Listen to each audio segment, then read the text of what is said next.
जय भोलेनाथ। आज की कथा में आप सभी भक्तों का हार्दिक स्वागत है। भगवान भोलेनाथ और माता पार्वती की कृपा सदैव आप और आपके समस्त परिवार पर बनी रहे। तो भगवान भोलेनाथ का ध्यान करके आज की पावन कथा का प्रारंभ करते हैं। श्री नारद जी कहते हैं, हे अर्जुन, नाभि के पुत्र जो ऋषभ नाम से प्रसिद्ध हुए हैं, उनके नाम पर कलयुग में नाना प्रकार के पाखंडपूर्ण मतवादों की कल्पना हो जाएगी, जो लोगों को मोह में डालने वाली होगी। उन्हीं ऋषभ जी के पुत्र भरत हुए और भरत के शतशृंग हुए। शतशृंग के 8 पुत्र और 1 कुमारी कन्या हुई। पुत्रों के नाम इस प्रकार हैं: इंद्रद्वीप, कसेरु, ताम्रद्वीप, गभस्तिमान, नाग, सौम्य, गंधर्व तथा वरुण। इनके अतिरिक्त जो कन्या थी, उसके मुख की आकृति बकरी के मुख के समान थी। ऐसा होने का एक महान आश्चर्ययुक्त कारण था, जिसे बताता हूँ, ध्यानपूर्वक सुनो।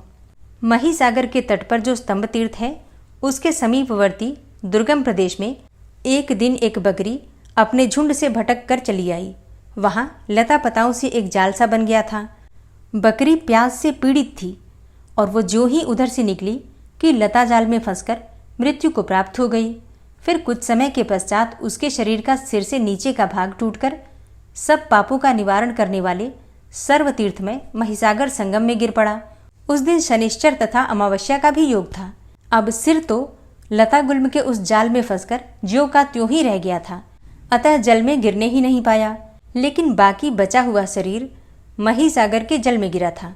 अतः उस तीर्थ के प्रभाव से वह बकरी सिंघल देश में राजा सतश्रृंग की पुत्री हुई, परंतु उसका मुंह बकरी का ही रह गया था और शेष सभी अंग बड़े सुंदर थे। राजा सतश्रृंग पहले संतानहीन थे, अतः उनके यहाँ जो पुत्री हुई वह उन्हें 100 पुत्रों के समान प्रिय थी। किंतु बकरी के तुल्य उसका मुख देखकर सब राज परिवार के लोगों को बड़ा विस्मय हुआ। राजा अपनी रानियों सहित बहुत दुखी हुए। धीरे धीरे वह कन्या युवावस्था को प्राप्त हुई। तब एक दिन उसने दर्पण में अपना मुंह देखा। अब देखते ही उसे अपने पूर्व जन्म का स्मरण हो आया। तब उसने अपने माता पिता को पूर्व जन्म का वृतांत बताकर उनसे वहां जाने के लिए आज्ञा ली और नाव के द्वारा वह स्तंभ तीर्थ में जा पहुंची। वहां राजकुमारी ने सर्वस्व दक्षिणा वाला दान किया। तदनंतर लता गुल्मों की जाल में ढूंढकर उसने अपने पूर्व जन्म के मस्तक का पता लगाया और संगम के समीप उसका दाह करके हड्डियों को महिसागर में फेंक दिया। तब उस तीर्थ के प्रभाव से उसका मुंह चंद्रमा के समान कांतिमान हो गया। फिर तो देवता, दानव और मनुष्य सब उसके रूप से मोहित होकर बार बार उसे पाने के लिए राजा से याचना करते थे, किंतु वह उनमें से किसी को अपना पति बनाना नहीं चाहती थी। तत्पश्चात कुमारी ने प्रसन्नतापूर्वक अत्यंत दुष्कर एवं कठोर तपस्या आरंभ की। तपस्या करते करते जब 1 वर्ष पूरा हो गया, तब देवाधिदेव महेश्वर ने उसे प्रत्यक्ष दर्शन दिया और कहा कि मैं तुझे वर देने के लिए आया हूँ। तब राजकुमारी भगवान का पूजन करके इस प्रकार बोली कि हे देवेश्वर, यदि आप प्रसन्न हैं और मुझे वर देना चाहते हैं तो इस तीर्थ में सर्वदा निवास करें। भगवान शिव ने एवमस्तु कहकर उसकी प्रार्थना स्वीकार कर ली। इससे कुमारी को बड़ा हर्ष हुआ। जहाँ उसने बकरी के सिर का दाह किया था, वहीं वरकरेश नाम के शिव की स्थापना की। यह आश्चर्यजनक समाचार सुनकर स्वस्तिक नाम वाला नागराज कुमारी को देखने के लिए तलातल लोक से आया। सिर के बल से आते समय वह पृथ्वी को जहाँ विदीर्ण करके बाहर निकला, वहाँ स्वास्तिक नामक कूप हो गया। वह कूप वरकरेश्वर के ईशान कोण में स्थित है। फिर उसे गंगा जी ने अपने जल से भर दिया। इससे वह सब तीर्थों का फल देने वाला हो गया। वहां शिवलिंग को स्थापित देखकर भगवान शिव ने प्रसन्न होकर यह वरदान दिया कि जिनके शव का यहाँ दाह होगा और दाह करके महिसागर संगम में जिसकी हड्डियां डाली जाएंगी, वे दीर्घ काल तक स्वर्ग में निवास करने के पश्चात इस लोक में लौटने पर सब प्रकार के वैभव से परिपूर्ण प्रतापी राजा होंगे। जो मनुष्य महिसागर संगम के जल में स्नान करके भक्ति भाव से भगवान वरकरेश्वर का पूजन करता है, उसका मनोरथ सफल होता है, इसमें कोई संशय नहीं। कार्तिक कृष्ण चतुर्दशी को जो मनुष्य श्रद्धापूर्वक इस कूप में स्नान करता है और अपने पितरों का तर्पण करके वरकरेश्वर का पूजन करेगा, वह सब पापों से मुक्त हो जाएगा। तब ऐसा वरदान पाकर वह पुनः सिंघल देश में लौट आई और अपने पिता से वहां का सब वृतांत निवेदन किया। यह सुनकर राजा सतश्रृंग तथा अन्य सभी लोग भी बड़े विस्मय को प्राप्त हुए। सबने उस महातीर्थ का गुणगान किया और उसके प्रति आदर का भाव रखकर वहां की यात्रा की। उस तीर्थ में स्नान और नाना प्रकार के दान करके वे सब लोग पुनः सिंघल को लौट आए। इस तीर्थ की अद्भुत महिमा जानकर उन्हें बड़ी प्रसन्नता हुई थी। तदनंतर राजा सतश्रृंग ने इस भारतवर्ष के 9 विभाग किए। उनमें से 8 तो उन्होंने अपने 8 पुत्रों को दे दिए और 9वां भाग कुमारी को अर्पित किया। नाना प्रकार के पर्वतों से सुशोभित उन भागों का मैं वर्णन करता हूँ, तुम ध्यानपूर्वक सुनो। पुत्रों और कुमारी के नाम पर ही वे 9 खंड प्रसिद्ध हुए, जैसे इंद्रद्वीप खंड, कसेरु खंड, ताम्रद्वीप खंड, गभस्तिमत खंड, नागखंड, सौम्य खंड, गंधर्व खंड, वरुण खंड और कुमारिका खंड। अब पर्वतों के नाम सुनो। महेंद्र, मलय, सह्य, शुक्तिमान, ऋच्छ, विंध्य और पारियात्र, यही 7 यहाँ कुल पर्वत हैं। महेंद्र पर्वत से परे जो भूभाग है उसे इंद्रद्वीप कहते हैं। पारियात्र पर्वत के पीछे का क्षेत्र कौमारिक खंड माना गया है। ये सभी खंड 1-1 सहस्त्र योजन का विस्तार रखते हैं।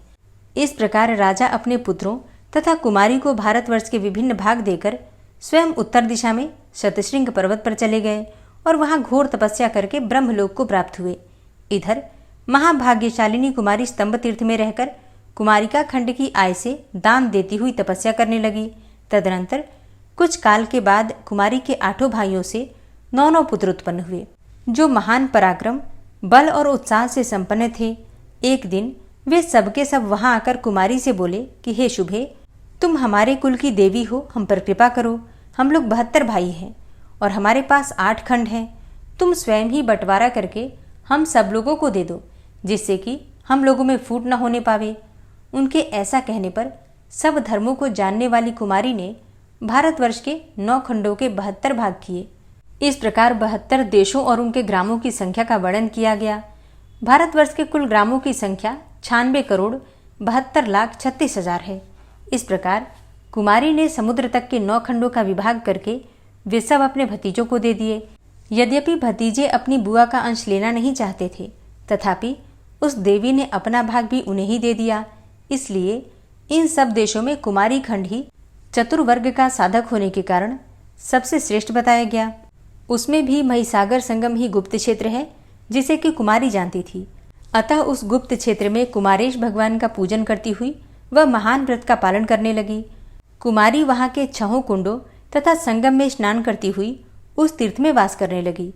तदनंतर बहुत समय व्यतीत होने पर स्वामी कार्तिकेय जी का बनवाया हुआ मंदिर पुराना हो गया, तो उसके स्थान पर उसने नूतन सुवर्ण में प्रसाद निर्माण करवाया। उसकी भक्ति से महादेव जी बहुत संतुष्ट हुए और उन्होंने कुमारेश्वर लिंग से प्रकट होकर उसे प्रत्यक्ष दर्शन देते हुए कहा, हे भद्रे, मैं तुम्हारी भक्ति और ज्ञान से बहुत प्रसन्न हूँ। तुमने इस जीर्ण मंदिर का पुनः उद्धार किया है, इसलिए अब मैं तुम्हारे नाम से विख्यात होऊंगा। मंदिर बनाने वाला तथा उसका जीर्णोद्धार कराने वाला दोनों ही समान फल के भागी माने गए हैं। इसीलिए आज से लोग मुझे कुमारेश्वर और कुमारीश्वर दोनों नामों से पुकारेंगे। वरकरेश्वर में जो वरदान तुम्हें दिए गए हैं वे सदैव संघटित होने वाले हैं। अब तुम्हारा अंतकाल समीप आ गया है। जिस स्त्री ने अपने जीवन में पति का वरण नहीं किया, अर्थात जो अविवाहिता रह गई है, उसे स्वर्ग तथा मोक्ष की प्राप्ति नहीं होती।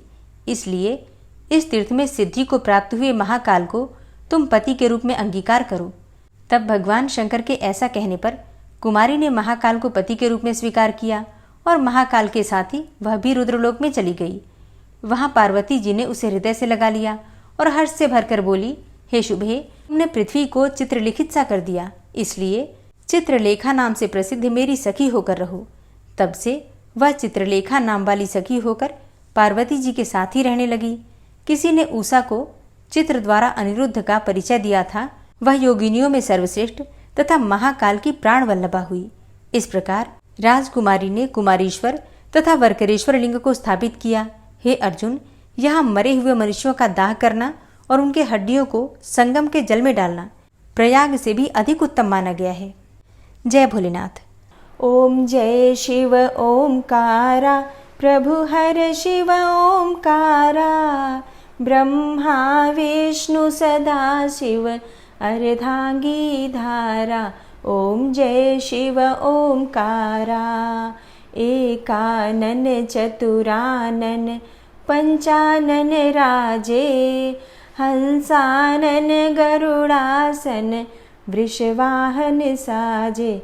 ओम जय शिव ओमकारा, दो भुज चार चतुर्भुज 10 भुज अति सोहे त्रिगुण रूप निरखता त्रिभुवन जन मोहे ओम जय शिव ओमकारा अक्षमाला बनमाला मुंडमाला धारी त्रिपुरारी कंसारी करमाला धारी ओम जय शिव ओमकारा श्वेतांबर पीतांबर भागंबर अंगे सनकादिक गरुडादिक भूतादिक संगे ओम जय शिव ओमकारा कर के मध्य कमंडल चक्र त्रिशूलधारी सुखकारी दुखहारी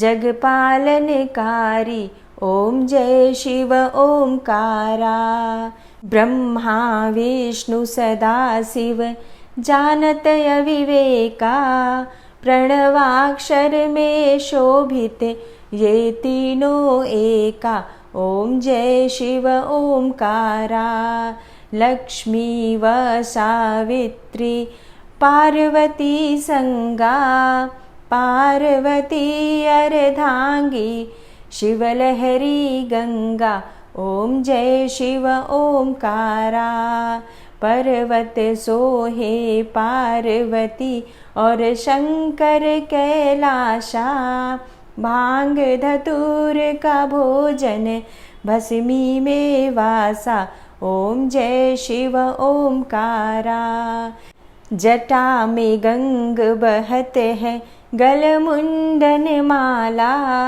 शेष नाग लिपटावत ओढ़त मृग छाला ओम जय शिव ओमकारा काशी में विराजे विश्वनाथा नंदी ब्रह्मचारी नित उठ दर्शन पावत महिमा अति भारी ओम जय शिव ओमकारा त्रिगुण स्वामी जी की आरती त्रिगुण स्वामी जी की आरती जो कोई नर गावे कहत शिवानंद स्वामी सुख संपत्ति पावे ओम जय शिव ओमकारा ओम जय शिव ओमकारा प्रभु हर शिव ओमकारा ब्रह्मा विष्णु सदा शिव अर्धांगी धारा ओम जय शिव ओमकारा।